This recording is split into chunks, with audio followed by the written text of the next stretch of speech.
Bank account থেকে টাকা তুলে নেওয়ার অভিযোগ মন্তেশ্বরে। ব্যাংক অ্যাকাউন্ট থেকে 1 লক্ষ টাকা হাতিয়ে নেওয়ার অভিযোগ উঠেছে মন্তেশ্বরে। ঘটনায় মন্তেশ্বর থানা দ্বারস্থ হয়েছেন মন্তেশ্বর ব্লকের বরণডালা গ্রামের বাসিন্দা আজফর আলী শেখ। তার অভিযোগ, কুসুমগ্রাম বাজারে একটি রাষ্ট্রায়ত্ত ব্যাংকে তার অ্যাকাউন্ট রয়েছে। কিছুদিন আগে ওই অ্যাকাউন্টের সঙ্গে সংযোগকারী মোবাইলটি হারিয়ে যায়। তার কিছুদিন পরে ব্যাংকে গিয়ে দেখেন তার অ্যাকাউন্ট থেকে 1 লক্ষ টাকা অন্য একটি অ্যাকাউন্টে সরিয়ে নেওয়া হয়েছে। টাকা ফিরে পেতে মন্তেশ্বর থানার দ্বারস্থ হয়েছেন তিনি। অভিযোগ সাইবার ক্রাইম দপ্তরে পাঠানো হবে বলে জানিয়েছে মন্তেশ্বর থানার পুলিশ। টাকা খোয়া যাওয়া ব্যক্তি আজফর আলী আমাদের জানালেন, এখন কোথায় এসেছেন?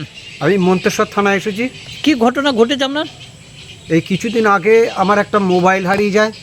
তারপরের দিনই কুসুমগ্রাম স্টেট ব্যাংকে 50-1 লক্ষ টাকা আমার উঠিয়ে নেয়। কে নয়? আমরা বই আপডেট করে দেখছি তন্ময় দাস বলে একজন, সে উঠিয়ে নেয়। তার বাড়ি জানতে পেরেছেন? না, মানে এই মোবাইল নাম্বারের সঙ্গে কি আপনার বইয়ের মানে আপডেট কানেকশন ছিল? কানেকশন ছিল, হ্যাঁ।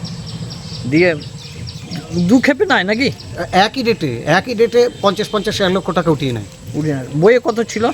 1,38,000 ছিল। দিয়ে 1 লক্ষ টাকা তুলে নেয়। 1 লক্ষ টাকা তুলে নেয়। তার নাম ঠিকানা কিছু পাওয়া গেছে? তার নাম পেয়েছি, অ্যাকাউন্ট নম্বর পেয়েছি। পেয়েছেন? হ্যাঁ, দিয়ে থানায় জানালেন? থানায় ডায়েরি করলাম। আর কোথায় জানালেন? আর বর্ধমান সাইবার ক্রাইম ব্রাঞ্চে জানিয়েছি। তা কি ব্যবস্থা গ্রহণ হলো?